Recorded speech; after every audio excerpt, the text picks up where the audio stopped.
দুরুদ ও সালাম রসুল পাক সাল্লাল্লাহু আলাইহি সাল্লামের উপর, চারা সাহাবের উপর, পাক পাঞ্জাতনের উপর, কুল আম্বালা সালামের উপর, বারমের উপর, খাজা খাজাগানের উপর, চার তরিকার যত গাউস কুতুব ফির ওলি আল্লাহ গুজরে গেছেন সকলের উপর, হজরত মাওলানা কাজী রিয়াসাত আলী খান শাহজাহানপুরি রহমতুল্লাহর উপর, হজরত বরফকির আহমদ আসরার আলী উরুফে আমিনুদ্দিন সাহেব হানাফি রহমতুল্লাহর উপর, হজরত হাকিম আব্দুল হাকিম মুজাদ্দিদ রহমতুল্লাহর উপর।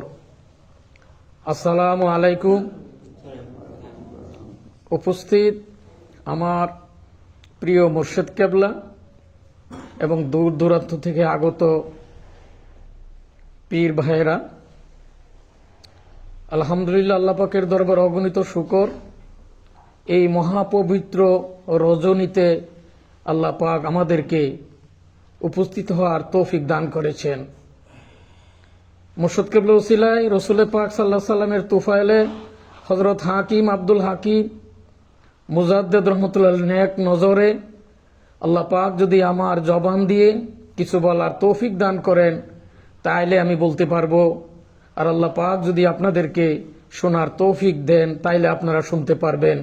তাই বিনয়ের সাথে বলছি, প্রত্যেকে যার যার মাকামে খেয়াল করে আলোচনাগুলা শোনার জন্য বিনীত অনুরোধ করছি। কারণ আল্লাহ পাক নিজেই বলেছেন, বিসমিল্লাহির রহমানির রহিম, ওয়াইজা কুরিয়াল কুরআনু ফাসতামিউ লাহু আনসিতু লাআল্লাকুম তুরহামুন।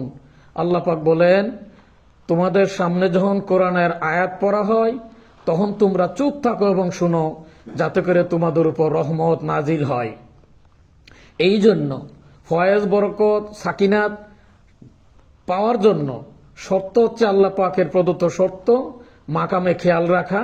এই বিষয়ে আব্বা হুজুর মুর্শিদ কেবলাই প্রায় 42 বছর ধরে এই আলোচনা এইভাবেই বলছেন।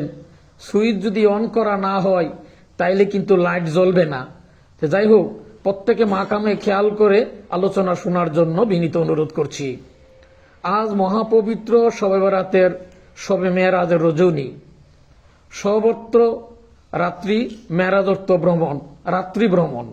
এই রাত্রি ভ্রমণ 27শে রজব এই রজনীতে মহান আল্লাহ পাক তার হাবিব ইমামুল মুরসালিন খাতামান নাবিন হজরত মোহাম্মদ মুস্তফা রসুল ইকরাম সাল্লাল্লাহু আলাইহি সাল্লামকে এই নিয়ামত মহানিয়ামত দান করার জন্য আল্লাহ দাওয়াত করে এই রজনীতে আল্লাহ পাক আল্লাহর কাছে নিয়েছেন।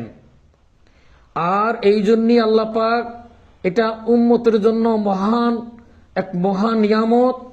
এই কারণেই আল্লাহ পাক আল্লাহর হাবিবকে শিখিয়েছিলেন ওই দোয়া, আল্লাহুম্মা বারিক লানা ফি রজাবান ওয়া শাবান ওয়া বাল্লিগুনা রমাদান।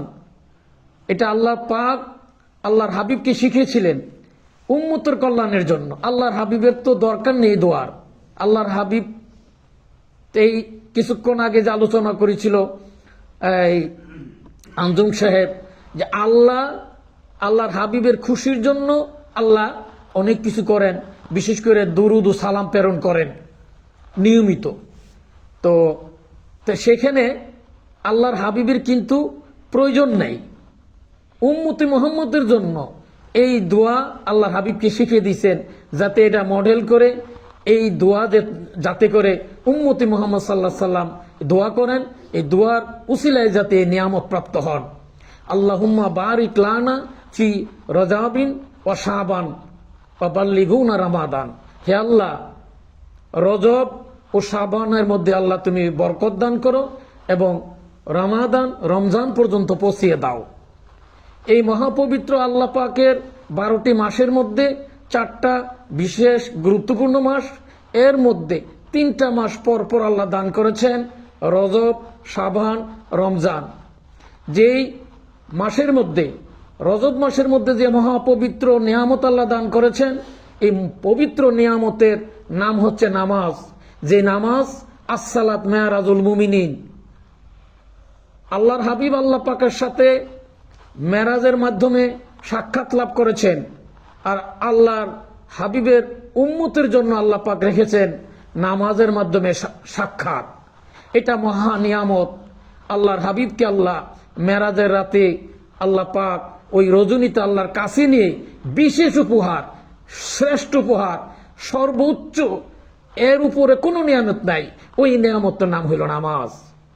এই কারণে এই নামাজ সম্পর্কে আল্লাহ পাক এর ক্রাইটেরিয়া, এর গুরুত্ব সম্পর্কে আলোচনা আল্লাহ নিজেই করেছেন। আল্লাহ বলেছেন, ইন্না সালাতা তানহা আনিল ফাহশাল মুনকার, নিশ্চয়ই নামাজ সমস্ত অন্যায় কাছ থেকে ফিরায় রাখবে। তো এই যে নামাজ সমস্ত অন্যায় কাছ থেকে ফিরায় রাখবে, এর সে পাওয়ারফুল ম্যাগনেট, এর চেয়ে পাওয়ারফুল শক্তি আর কিছুই আল্লাহ দেন নাই, যেটা নামাজের মধ্যে দিয়েছেন। একমাত্র নামাজ সমস্ত অন্যায় কাছ থেকে ফিরে রাখবে। এই মহা নিয়ামতটা আল্লাহ পাক দান করেছেন সেই সবে মেরাজের রজনীতে। এখানে শর্ত হচ্ছে, এই নামাজ কায়েম করার জন্য জিকির এস্টাবলিশ করা লাগবে। কারণ আল্লাহ বলছেন, আলা জিক্রিল্লাহে আকবার, জিকির হলো সর্বশ্রেষ্ঠ। এই জন্য জ্ঞান অর্জন করার জন্য আল্লাহ বলেছেন সূরা হজের 46 নম্বর আয়াতে, আল্লাহ বলেন, তাদের যদি কলব সমূহ থাহিত, বাংলাটা বলতেছি, আফালাম ইয়াসিরু ফিল আরদি, আল্লাহ বলেন তারা কি জমিনে ভ্রমণ করে নাই? যদি তাদের কলব সমূহ থাকিত, তা দ্বারা তারা জ্ঞান আহরণ করিত, অর্জন করিত। তাহলে আল্লাহ কি দিয়ে জ্ঞান অর্জন করিতে বলেছেন? এই কথাগুলো কিন্তু আমাদের বুঝতে হবে। আমরা কিন্তু বুঝি না। অনেকে আছি, আমরা দীর্ঘদিন তরিকতের কাজ করি, এই কোরআনের আয়াতের অর্থ সরাসরি আল্লাহ কি দিয়ে জ্ঞান অর্জন করতে বলছেন? কলব দিয়ে। কলব দিয়ে কেন বলছেন? কারণ এটার ব্যাখ্যা করতে আল্লাহ রাসূল বলেন, আল ইলমু ইলমান ফাল ইলমুন সাবিতুন ফিল কালবি ফাযাকাহু যাতুল লিহাল ইবাদিহি। এলেমটাকে, জ্ঞানটাকে দুই অংশ বিভক্ত করা হয়েছে। জ্ঞান অর্জন করা ফরজ। কালা রাসূলুল্লাহ সাল্লাল্লাহু আলাইহি সাল্লাম কাল তালাবুল ইলমি ফারিদাতুন আলা কুল্লি মুসলিমিন ওয়াল মুসলিমাত, প্রত্যেক মুসলমান নরনারীর জন্য জ্ঞান অর্জন করা ফরজ। আর এই জ্ঞানটা দুই প্রকার, একটা জবানি এলেম আর একটা কলবি এলেম। জবানি এলেম বই পুস্তক পড়ে, কিতাবাদি পড়ে অর্জন করা যায়, কিন্তু কলবি এলেম এটা বই পুস্তক পড়ে, কিতাবাদি পড়ে অর্জন করা যায় না। আর ওই জ্ঞানের নাম বিশেষ জ্ঞান। তাই না? এর ক্রাইটেরিয়া কি? এই জন্য আল্লাহ বলছেন যে কি, কলব সমূহ জ্ঞান অর্জন করার জন্য যা বলেছেন, কলব সমূহ দিয়ে জ্ঞান অর্জন করতে বলছেন। এখন আল্লাহ বলছেন কলব সমূহ দিয়ে। এখন আপনি যদি জবান দিয়ে জ্ঞান অর্জন করে, আপনারা ফেসবুক বা ইউটিউবে দেখছেন যে শেরপুর ময়মনসিংহের এক ইমাম সাহেব 40 বছর পর্যন্ত খ্রিস্টান ব্যক্তি কিন্তু ইমামতি করেছে। বাংলাদেশে এবং পৃথিবীতে এই ধরনের অহরহ ঘটনা ঘটতেছে। দেখতে মনে হয় যেন এক বিশাল মুসলমান, আসলে মুসলমান নয়, কাফের, মুশরিক, খ্রিস্টান, ইহুদি, নাসারা, বিভিন্ন কিছু। এটা শয়তান রূপে মানুষকে প্রতারিত করার জন্য এগুলা বিভিন্ন রকমের। তাহলে কিভাবে বুঝবেন? বুঝার জন্য ক্রাইটেরিয়া হচ্ছে, এই জন্য আল্লাহ বলেছেন, আল্লাহ বাধ্যতা করে দিয়েছেন, বান্দার কল্যাণের জন্য আল্লাহ জানিয়ে দিয়েছেন যে তাদের যদি কলব সমূহ থাকিত, ও দ্বারা জ্ঞান অর্জন করিত। সূরা হজ 46 নম্বর আয়াত, ভালো করে ওগুলা দেখে নেবেন। তো যাই হোক, তাহলে কেন কলব দিয়ে জ্ঞান অর্জন করতে হবে? কলব দিয়ে যদি জ্ঞান অর্জন করা না হয়, এই পঞ্চেন্দ্রিয়ের জ্ঞান দ্বারা যে জ্ঞান অর্জন হবে, এই জ্ঞানের ভিতরে বিভিন্ন রকমের কি হবে, পদ ভ্রষ্ট হওয়ার সম্ভাবনা থাকে। এই কারণে এই আয়াতের ব্যাখ্যা করতে যে মুজাদ্দ আল ফেসানি রহমতুল্লাহ আলাইহি, উনি মুজাদ্দ আল ফেসানি সেজরা শরীফের ভিতরে আপনারা পড়বেন 292 নম্বর মুক্তুবে মুজাদ্দ আল ফেসানি মুরশেদ তথা ওয়ারাসাতুল আম্বিয়া তথা নায়েবে নবীর গুরুত্ব সম্পর্কে আলোচনা করতে যে মুজাদ্দ আল ফেসানি এই ক্রাইটেরিয়া উল্লেখ করেছেন। এখানে প্রথমেই বলেছেন, পূর্ণ আদব, খেদমত, মহব্বত ছাড়া কোনো লাভ নাই। এখানে 7 নম্বর একটা কথা মুজাদ্দ আল ফেসানি বলেছেন যে মুর্শিদের প্রতি যদি কোনো রকমের দুষ্কৃতি অনুসন্ধানে এবং কোনো কিছু যদি ভুল মনে হয়, তা সঠিক মনে করিবে, কারণ তিনি যাহা কিছু করেন আল্লাহর পক্ষ থেকে করেন। 7 নম্বর। 8 নম্বর কথা এখানে উল্লেখ করা হয়েছে, মুজাদ্দ আল ফেসানি বলতেছেন যে সর্বকাজে তোমরা কি করো, মুর্শিদের অনুকরণ করো। তাইলে অর্থাৎ মুর্শিদ যেভাবে খায়, মুর্শিদ যেভাবে নামাজ পড়ে, মুর্শিদ যেভাবে কথা বলে, তাতে কি হবে? মুর্শিদ মানে পরীক্ষিত, মুর্শিদ মানে ওয়ারাসাতুল আম্বিয়া, মুর্শিদ মানে আল্লাহর বন্ধু, নাকি সন্দেহ আছে? যে সন্দেহ থাকলে তো আর মুর্শেদ হইতে পারে না। মুর্শেদ মানে কি? মুর্শেদ মানে কি? মুর্শেদ আরবি শব্দ, এর বাংলা হইল পথ প্রদর্শক। ওমা ইউদলিল ফালান তাজাদুলিয়া মুর্শেদা, এর মুর্শেদ। পীর কোরআন শরীফে নাই, নামাজ কোরআন শরীফে নাই, রোজা কোরআন শরীফে নাই, এটা প্রতিশব্দ। মুর্শেদ, মুর্শেদের প্রতিশব্দ হইল পীর। পীর ফার্সি শব্দ, যার অর্থ বৃদ্ধ। এই বৃদ্ধ পড়তে জ্ঞান বৃদ্ধ, আল্লাহর পরিচয় লাভে, নৈকট্য লাভে জ্ঞান অর্জন করে যে বৃদ্ধ হয়েছে। তো যে কথা বলছিলাম, তাহলে এখানে কলব দিয়ে জ্ঞান অর্জন করতে বলা হয়েছে। কলব দিয়ে যদি জ্ঞান অর্জন না করে, তাইলে এখানে আল্লাহ এই আয়াতের ব্যাখ্যা করতে যে আল্লাহ নিজে বলেন ওয়ালা তুতিমান আগে ফালনা কালবাহু আন যিকরিনাহু ওয়াত্তাবা হাওয়াহু ওয়া কানা আমরু ফুরুতা, যাদের অন্তঃকরণ আল্লাহ স্মরণ থেকে গাফেল, তার যাবতীয় কাজ ক্ষতিকর। অপর আয়াতে আল্লাহ পাক বলতেছেন যে বান্দা যখন আল্লাহ লা তুদরিকুল আবসার ওয়া ইদরিকুল আবসার ওয়া লাতিফুল খাবির, বান্দা যখন আল্লাহর মহব্বতে এই চর্মচক্ষে দেখিতে অক্ষম, বান্দা যখন আল্লাহর মহব্বতে প্রেমের কারণে, ভালোবাসার কারণে আল্লাহ তখন তার অন্তরে অন্তর্চক্ষু দান করেন। এবং আল্লাহ বলতেছেন যে অন্তর চক্ষু দ্বারা যে দেখিল, কি দেখিল? সেও সত্তাকে। সেও সত্তা কোনটা? সেও সত্তাকে দেখিল। সে দেখিল, সে উপকৃত হইল এবং সে নিজেকে চিনতে পারলো। আর যে দেখিল না, সে স্বীয় সত্তাকে ক্ষতিগ্রস্ত করলো। আল্লাহ বলছেন আমি তার রক্ষক নই। বলেন তো, আল্লাহ যদি কারো রক্ষক না হয়, সে কি পথ চলতে পারবে? তাহলে স্বীয় সত্তাকে যদি চিনতে হয়, তাহলে কি দিয়ে চিনতে হবে? এই অন্তর চক্ষু। এই জন্য কোরআন পাকে আল্লাহ পাক বারবার বলছেন অন্তর চক্ষুমান কি সমান হইতে পারে? এর ব্যাখ্যা করতে যে আল্লাহ সূরা বনী ইসরাইল 15 পারা 72 নম্বর আয়াতে বলতেছেন। আমি কিন্তু এই আয়াতের ব্যাখ্যাই করতেছি, কলব দিয়ে জ্ঞান অর্জন করতে হবে কেন। এই আয়াতের ব্যাখ্যা কোরআন পাকে অনেক আয়াত দিয়ে এই আয়াতের ব্যাখ্যা করছেন আল্লাহ নিজে। সূরা বনী ইসরাইলের 15 পারা 72 নম্বর আয়াত আল্লাহ পাক বলতেছেন ওমান কানা ফি হাযিহি আমা ফাকুম ফিল আখিরাতি আমা ওয়াদাল্লু সাবিলা।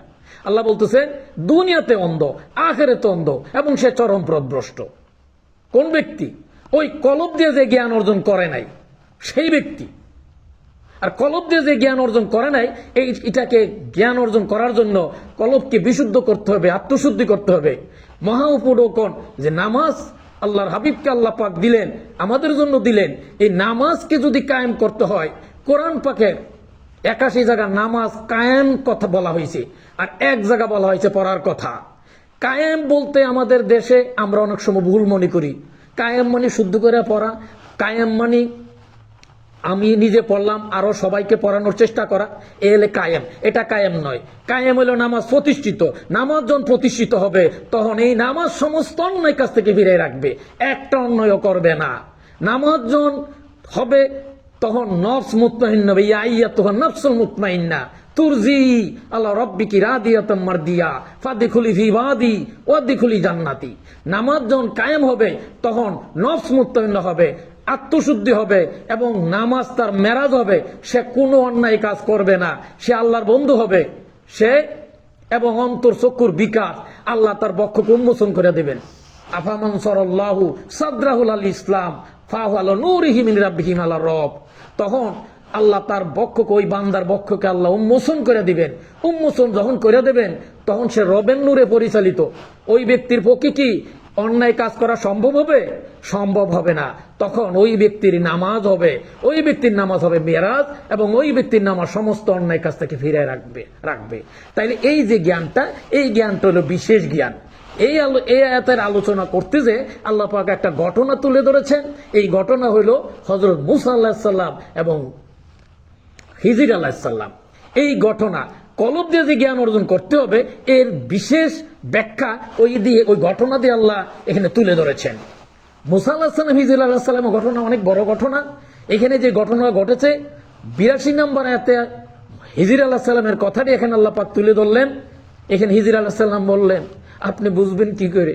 আল্লাহ যে আপনাকে ওই জ্ঞান দেন নাই, ওই জ্ঞানের নাম হইল বিশেষ জ্ঞান। যেই জ্ঞান ইলমে লাদুনি 29 নম্বর মাকাম পর্যন্ত যখন এক্সিট করবে, তখন এই জ্ঞান অর্জন হবে। এই জ্ঞান আল্লাহ প্রদত্ত জ্ঞান, বিশেষ জ্ঞান। তো যাই হোক, তাইলে এই যে বিশেষ জ্ঞান অর্জন করার জন্য কলব দিয়ে জ্ঞান অর্জন করতে হবে, অর্থাৎ আত্মশুদ্ধি লাগবে। কলব যদি পবিত্র না হয়, আত্মশুদ্ধি না হয়, আর এই জন্য আল্লাহ বলছেন কলব দিয়ে যখন জ্ঞান অর্জন করবে, কলব যখন পবিত্র হবে, আল্লাহ যিকরিল্লাহে তাতমাইনুল কুলুব, এটা হলো কলবের যে রোগ মুক্তির জন্য যে ওষুধ, এই ওষুধের নাম হইল ফি কুলুবিহিম মারাদুন, এর ওষুধ হলো একমাত্র আল্লাহ জিকির। এই জন্য আল্লাহ বলছেন আল্লাহ জিক্রিল আকবার। আর জিকিরের ক্রাইটেরিয়া কি, জিকিরের ক্রাইটেরিয়া সম্পর্কে কিভাবে করতে হবে আল্লাহ সুন্দর করে এই ব্যাখ্যা আল্লাহ নিজেই দিয়েছেন। সূরা নিসা 5/103 নম্বর আয়াত আল্লাহ পাক বলেন ফাইজা কাদাইতুমুস সালাতা ফাযিকুরুল্লাহ কিয়ামা ওয়া কুদালা জুনুবিকুম, তোমরা যখনই নামাজ থেকে ফারেক হও, উপবেশন অবস্থা, দণ্ডায়মান অবস্থা ও শায়িত অবস্থা আল্লাহ স্মরণ করো। অর্থাৎ নামাজ বাদে সর্বসময় আল্লাহর জিকির করার কথা বলছেন। তাহলে কিভাবে জিকির করবে? কেউ বলবেন আমি ব্যবসা করব কি করে, চাকরি করব কি করে, কেউ বলবো আমি খেয়াল করে ঘুমাই গেলাম আমার জিকির হয়ে গেল। না না, সর্বসময় জিকির করতে হবে এবং এটা সম্ভব। কিভাবে সম্ভব? আল্লাহ বলছেন রিজালুল্লাহ তুলহিহিম তিজারাতুল্লাহ বাইউন আন যিকরিল্লাহ, এমন এক দল লোক আছে যাদেরকে দুনিয়ার ব্যবসা বাণিজ্য ক্রয় বিক্রয় কিছুই আল্লাহর জিকির থেকে বিরত রাখতে পারে না। এর ব্যাখ্যা করতে যায় নকশবন্দ রহমতুল্লাহ ব্যাখ্যা করেন, এই মানবের যে এই দেহ দুনিয়ার কাজে ব্যস্ত থাকবে, দুনিয়ার কাজকর্ম করবে, আর তার স্পিরিচুয়াল বডি, তার কলব সমূহ, তার যে আত্মা আছে মূল সত্তা, ওই মূল সত্তা আল্লাহর দিকে আল্লাহর জিকিরে মশগুল থাকবে।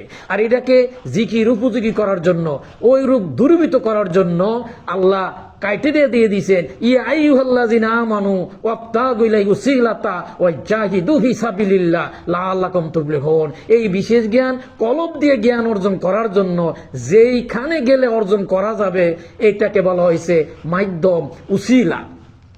যাই হোক, এই উসিলার মাধ্যমে এই জ্ঞান অর্জন করতে হবে।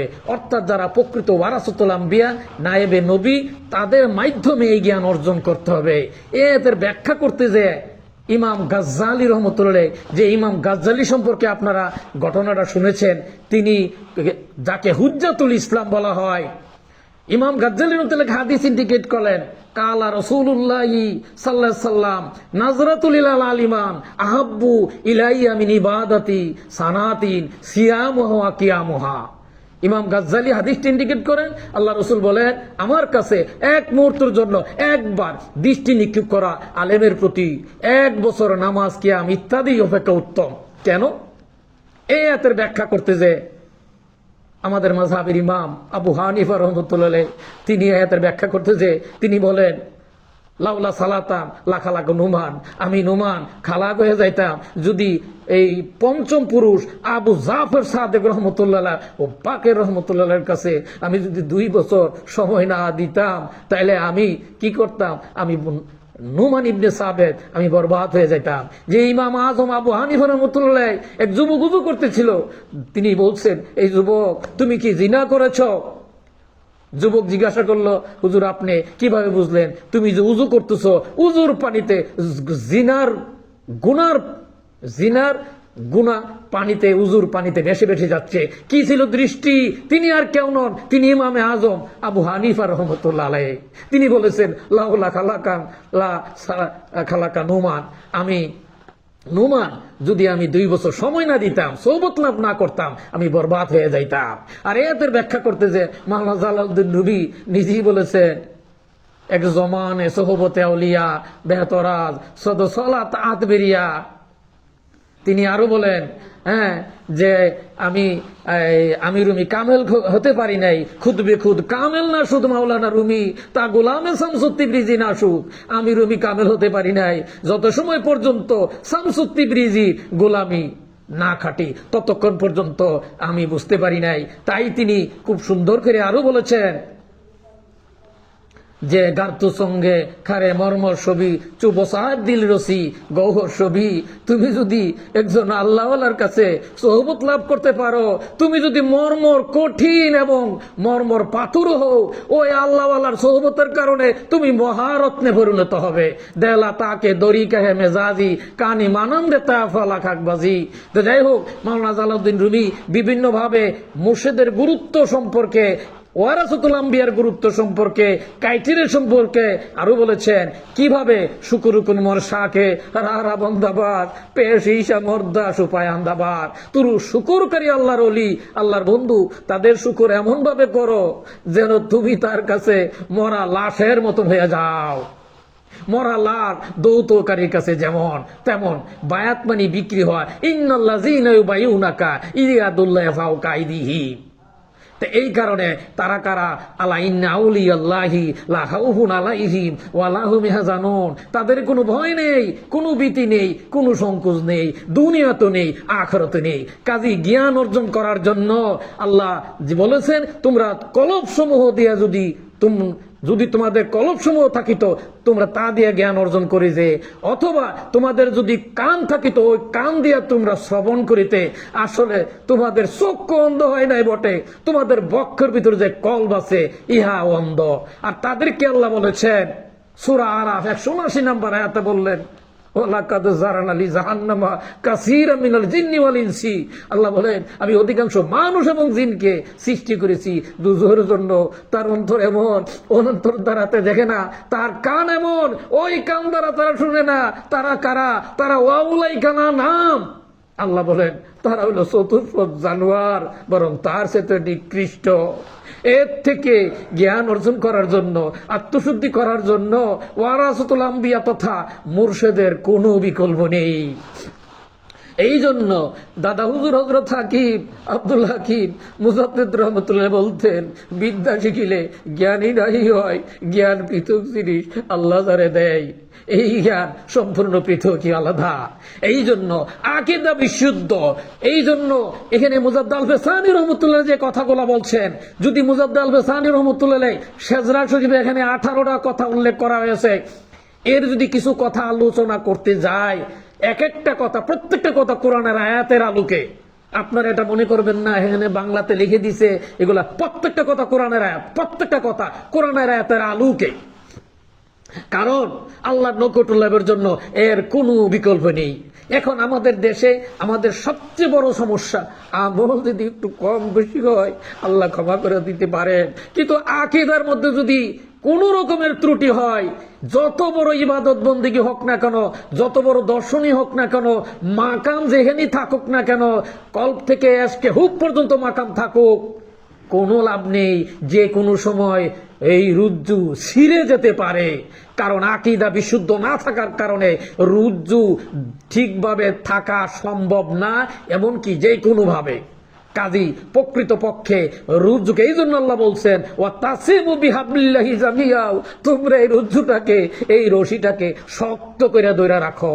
এইটা হইলো আল্লাহ ওয়ালাদের সাথে, ওয়ারাসাতুল আম্বিয়ার সাথে, নায়েবের নবীর সাথে এমন ভাবে রুজ্জুকে ধরে রাখতে হবে, কারণ এই চ্যালেঞ্জটা সরাসরি মুর্শেদ রসুল আল্লাহ এর মাধ্যম, এর কোনো বিকল্প নাই। এই জন্য যুগে যুগে নবী রাসূল তাবে তাদের মুস্তাহিদ আল্লাহ পাঠাচ্ছে, এবং প্রতি শতাব্দীতে এক বা একাধিক সংস্কারক মুজাদ্দিদ আমরা সহজে পাই। এই জন্য এটা গুরুত্ব দিতে বুঝি না। 40 বছর 60 বছর কঠোর সাধনা, কঠোর টাকা পয়সা খরচ করে যদি আমরা এই জ্ঞানগুলো পাইতাম তাইলে আমরা বুঝতাম। এই জন্য মুজাদ্দিদ আল ফেসানি রহমতুল্লাহ বলেন, কারামত, কারামত বলতে কি বুঝো? পানির উপর দিয়ে কুটো, খড় কুটো ভেসে যায়, এই তো নদীর স্রোত ভেসে যায়, কচুরি পানাও ভেসে যায়। কিন্তু সবচেয়ে বড় কারামত হচ্ছে কোন মরা মানুষকে যদি কোনো ব্যক্তি জিন্দা করতে পারে, বলেন তো এর চেয়ে বড় কারামত আর আছে কি নাই? মরা মানুষকে যে জিন্দা করতে পারে, এর চেয়ে বড় কারামত কি আর আছে? এটা সবচেয়ে বড় কারামত। আর আরেকটা সবচেয়ে বড় কারামত হচ্ছে চরিত্র সংশোধন। বা অনেক কিছুই করলাম, চরিত্র সংশোধন হয় নাই, তাইলে এটা কি ধরনের চরিত্র সংশোধন? এটাও সবচেয়ে বড় কারামত। 3 নম্বর হচ্ছে আকীদা বিশুদ্ধ, আকীদা প্রথম। আকিদা বিশুদ্ধ, বিশুদ্ধ আকিদা, এটা আল্লাহ পাকের মহা দয়া ও করুণা। আজ মহাপবিত্র এই রজবের রজনী, এই রজব মাস, এটা আল্লাহর মহা গুরুত্বপূর্ণ এক নিয়ামত। যে নিয়ামত দান করছেন আসসালাত মেরাজুল মুমিনিন, যেই নামাজ দান করলেন, এটা আল্লাহ পাকের দরবারে বিশাল উপহার। এই জন্য এই নামাজ, এই আয়াতের ইন্না সালাতা তানহা আনিল ফাহশিল মুনকার, এই আয়াতের ব্যাখ্যা করতে যে 770 পৃষ্ঠা মারাফাল কোরআন, আল্লামা শফি রহমতুল্লাহ এই আয়াতের ব্যাখ্যা করেন। সাহাবা কারাম, ইবনে মাসউদ রাদিয়াল্লাহু এবং অন্যান্য সাহাবা কারামরা এই আয়াতের ব্যাখ্যা করেন। নামাজ অশ্লীল অন্যায় অপকর্ম থেকে ফিরে থাকার নামই নামাজ। স্বয়ং রাসূলের পাক সাল্লাল্লাহু আলাইহি সাল্লাম এই নামাজ দিয়ে ব্যাখ্যা করেন, অন্যায় অপকর্ম অশ্লীলতা থেকে যে ফিরে থাকলো না, এই নামাজ তার কিছুই নয়, বরং এই নামাজ আল্লাহ থেকে তাকে আরো দূরে সরাইয়া দেয়। এই আয়াতের ব্যাখ্যা করতে যে হাদিস কুদসিতে আল্লাহ পাক নিজেই বলেন, ফেরেশতারা যখন নামাজ আল্লাহ পাকের দরবারে নিয়ে যান, আল্লাহ পাক সিরা পুটলিন নাই তার মুখে ছুঁড়ে মারেন, এই নামাজ আমার দরবারে না, এই নামাজ আমি পড়তে বলি নাই। যে নামাজ আসসালাত মেরাজুল মুমিনিন, যেই নামাজ সমস্ত অন্যায় কাজ থেকে ফিরে রাখবে, ওই নামাজ। এই জন্য অপর আরেকটা সূরা নাযিল হয়েছে, ফাওয়াইলুল লিল মুসাল্লিন, তাদের রুকু সেজদা কষ্ট ছাড়া আর কিছুই নসিব হয় নাই। যাই হোক, এই মহাপবিত্র এই রজনীতে আল্লাহ পাক এই নামাজ বিশেষ উপহার দান করেছেন। মুসলমান এবং কাফেরের মধ্যে পার্থক্য হচ্ছে নামাজ। আর এই নামাজকে সহি করার জন্য জিকির এস্টাবলিশ করা লাগবে, আর জিকির এস্টাবলিশ করার জন্য নামাজ কায়েম লাগবে, নামাজ জিকির, আর মাঝখানে সমন্বয়কারী দুরুদ। যে দুরুদ সম্পর্কে আল্লাহ পাক নিজেই বলেছেন যে আল্লাহ বলেন, আমি আমার ফেরেশতারা আমার হাবিবের জন্য দুরুদ ও সালাম প্রেরণ করি। এই আয়াত যখন নাজিল হয়েছিল, সাহাবা কারাম রাদিয়াল্লাহু তাআলা আনহু, এই আয়াত যখন নাজিল হয়েছিল, নাজিল হওয়ার সাথে সাথে সাহাবা কারামরা দাঁড়িয়ে রাসূল পাক সাল্লাল্লাহু আলাইহি সাল্লামকে সালাম দিয়েছিলেন। যার কারণে আমরা মিলাদ পড়তে যাই কিন্তু দাঁড়িয়ে কিয়াম করি। এটা কিন্তু কোরআন হাদিসেই সরাসরি সাহাবা কারামরা স্বয়ং ওই আয়াত নাজিল হওয়ার পর শোনার সাথে সাথে রাসূল পাক সাল্লাল্লাহু আলাইহি সাল্লামকে দাঁড়িয়ে সালাম দিয়েছিলেন। স্বয়ং আল্লাহ যেখানে বলছেন, আমি আমার ফেরেশতারা কি করি, দুরুদ ও সালাম পাঠাই, তোমরাও পড়ো। এই দুরুদ হলো সমন্বয়কারী। দুরুদ ব্যতীত দোয়া কবুল হয় না, দুরুদ ব্যতীত আল্লাহর নৈকট্য অবসর, দুরুদ ব্যতীত আত্মশুদ্ধি অসম্ভব। এই যার কারণে এখানে দেখবেন সাজদা শরীফে বলা হয়েছে, আপনারা যখনই সময় পান তখনই অগণিতবার আপনারা দুরুদ শরীফ পড়তে পারেন। আমার মুর্শিদ কাল্লা আজকে বলেছেন, গভীর রজনীতে যখনই সময় পান দুরুদ শরীফ পড়বেন। দুরুদ শরীফ পড়ার মাধ্যমে পৃথিবীর ইতিহাস সাক্ষী দিচ্ছে, যারা দুরুদ শরীফ পড়ে তাদের জন্য আগুন হারাম হয়ে যায়। ইতিহাস আপনারা জানেন, রাসূল পাক সাল্লাল্লাহু আলাইহি সাল্লামের এক সময় এক মাছকে কিন্তু দুরুদ পড়ার কারণে ওই মাছ কিন্তু সিদ্ধ হয় নাই।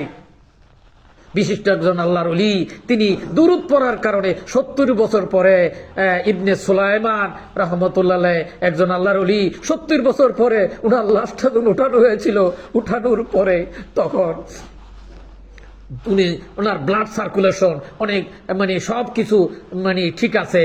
তখন গবেষণা করে বিজ্ঞানীরা দেখলো যে সবই ঠিক আছে।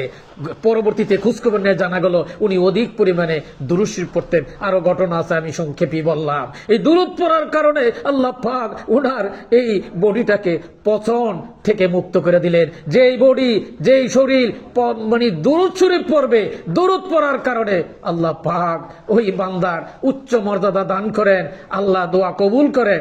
দুরূদের গুরুত্ব অপরিসীম।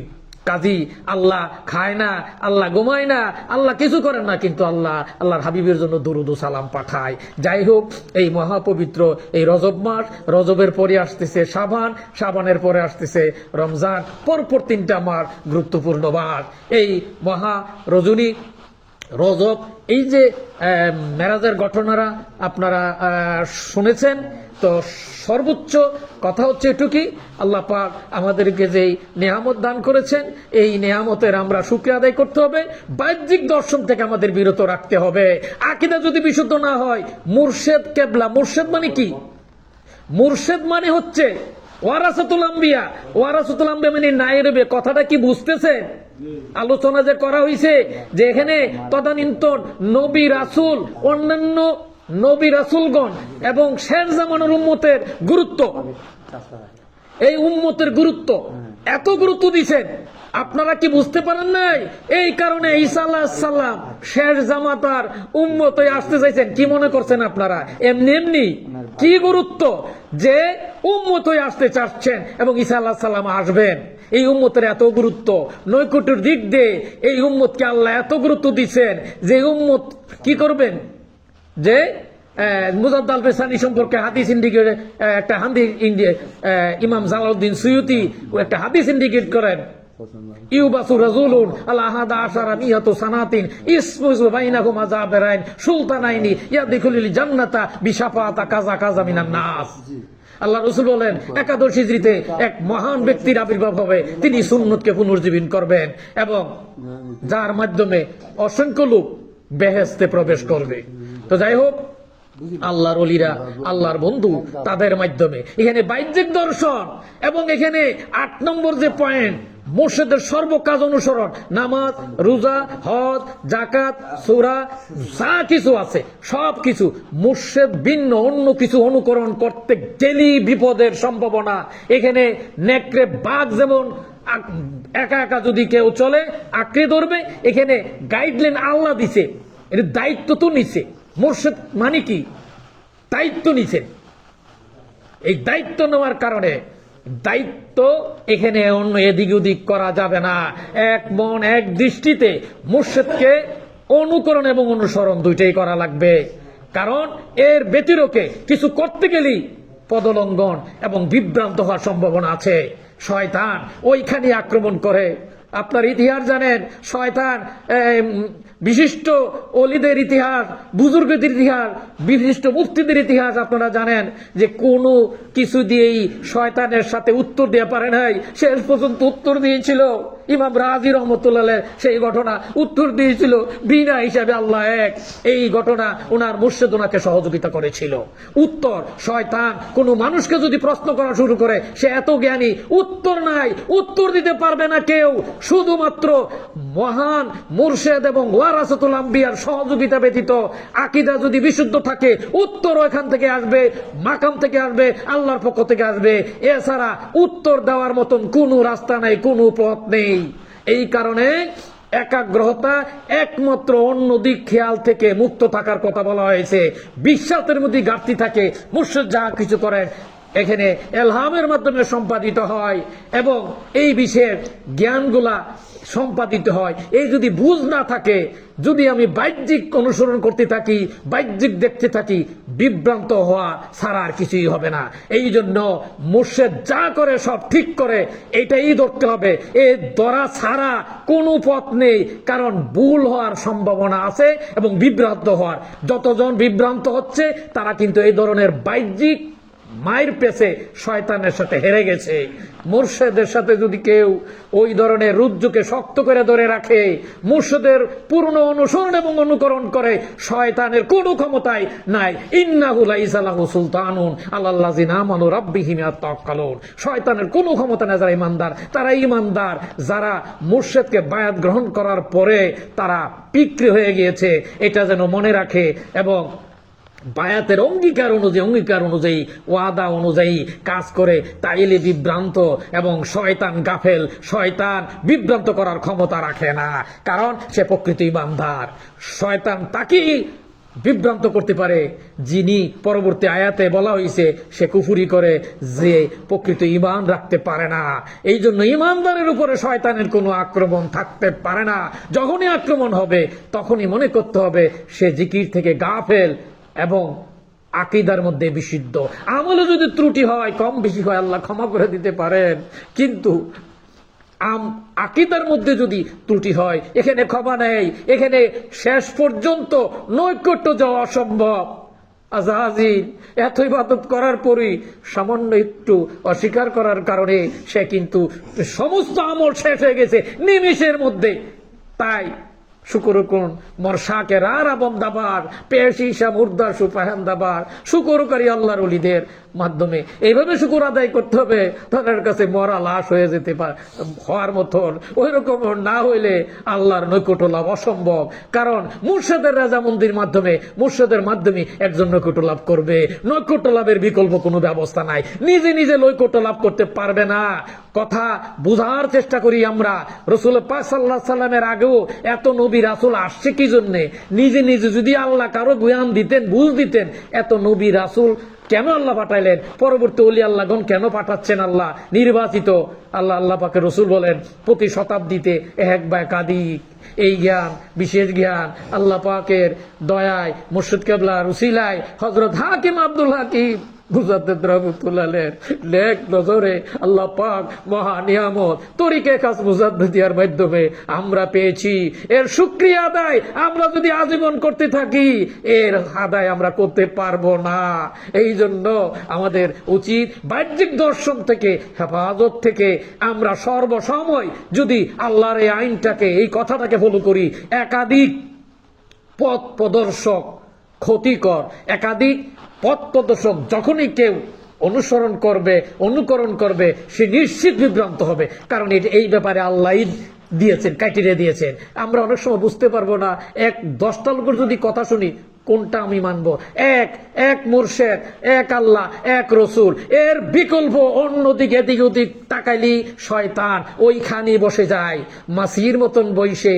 শয়তান হযরত বাইজিদ বুস্তামি রহমতুল্লাহ উনি একদিন বসে আছেন, দেখতেছেন গাছের ডালে আজাজিল শয়তান বসে আছে। জিজ্ঞাসা করলো, কি ব্যাপার, তুমি বসে আছো কি জন্য? আমার কোনো কাজ নাই। কারণ আমি একটু এমন ছোট্ট একটা কাজ করি, ঘটনাটা আমি পুরো বললাম না, ছোট্ট কাজ করি। যেমন একটা ওই যে মিষ্টির শিরার থেকে আঙ্গুল দিয়ে একটু রস এক জায়গায় লাগাই দিল, পিঁপড়ে আসলো, এখানে বিড়াল আসলো, মারামারি হলো, অনেক কিছু হইলো, পরে অনেক কিছু ঘটনা ঘটে গেল। শয়তানের কাজ হচ্ছে এটুক করে দেওয়া, একটু বীজ, এই সূক্ষ্ম মাত্রার বীজ বপন করে দেওয়া। এই সূক্ষ্ম বীজ বপন করার সুযোগ হলো আকীদা যদি বিশুদ্ধ না হয়, বাহ্যিক দর্শন। এই জন্য বাহ্যিক দর্শন বিভ্রান্ত করে। কারণ মুর্শিদের মাধ্যমে যা কিছু হয় সব কিছুই সঠিক। মুজাদ্দিদ আল ফেসানি রহমতুল্লাহ বিভিন্ন ভাবে আমরা মুখে মুখে অনেক সময় বলার চেষ্টা করি, কিন্তু আমরা মানতে পারি না। আমাদের এটা আমরা যে মহামূল্যবান রত্ন, মহামূল্যবান নিয়ামত প্রাপ্ত হয়েছি, এর শুকরিয়া আল্লাহ পাক যেন আমাদেরকে আদায় করার তৌফিক দান করেন। কারণ এই আয়াতের মাধ্যমে এই জ্ঞান বিশেষ জ্ঞান। এই জন্য সূরা কাহাবের 15 পারায় যে আয়াত বললাম, পরবর্তীতে সুলাইমান আলাইহিস সালাম এবং রানী বিলকিসের ঘটনা দিয়েও বিশেষ জ্ঞানের কথা উল্লেখ করা হয়েছে। এই জ্ঞান আল্লাহ ওয়ালাদের মাধ্যমে অর্জন করতে হবে। এখানে কল্প থেকে শুরু করে এসকিহুক পর্যন্ত এই যে জ্ঞানগুলো আছে, প্রত্যেকটা জ্ঞানগুলো মাকামগুলো এক্সিট করে আল্লাহ সেই বিশেষ জ্ঞান নিয়ামত প্রাপ্তির জন্য প্রচেষ্টা করতে হবে। এর কোনো বিকল্প নেই। এই জন্য এই লাইনে যারা পারদর্শী তাদেরকে আমরা পীর বা মুর্শিদ বলে থাকি, যার মাধ্যমে আল্লাহ অন্তর চক্ষুর বিকাশ ঘটায় দেন। এই জন্য আল্লাহ রসুল বলেন, কালা রাসূলুল্লাহি সাল্লাল্লাহু আলাইহি ওয়াসাল্লাম কাল আত্তাকু ফারাসাতুল মুমিনিনা ফাইন্নাহু লা ইয়ানজুরু বিনুরিল্লাহ। তোমরা তাদের অন্তর্দৃষ্টিকে ভয় করো, কারণ তোমরা যেভাবে দেখো তারা ওইভাবে দেখে না। তারা কি দিয়ে দেখে? ইয়ানজুরু বিনুরিল্লাহ, আল্লাহর দেওয়া নূরের চোখ দিয়া দেখে। ওমা আলাইনা ইল্লাল বালাগ। আমি আমার মুর্শিদ কেবলার কাছে সকলের পক্ষে ক্ষমা প্রার্থনা করছি। ওমা আলাইনাল বালাগ। আসসালামু আলাইকুম।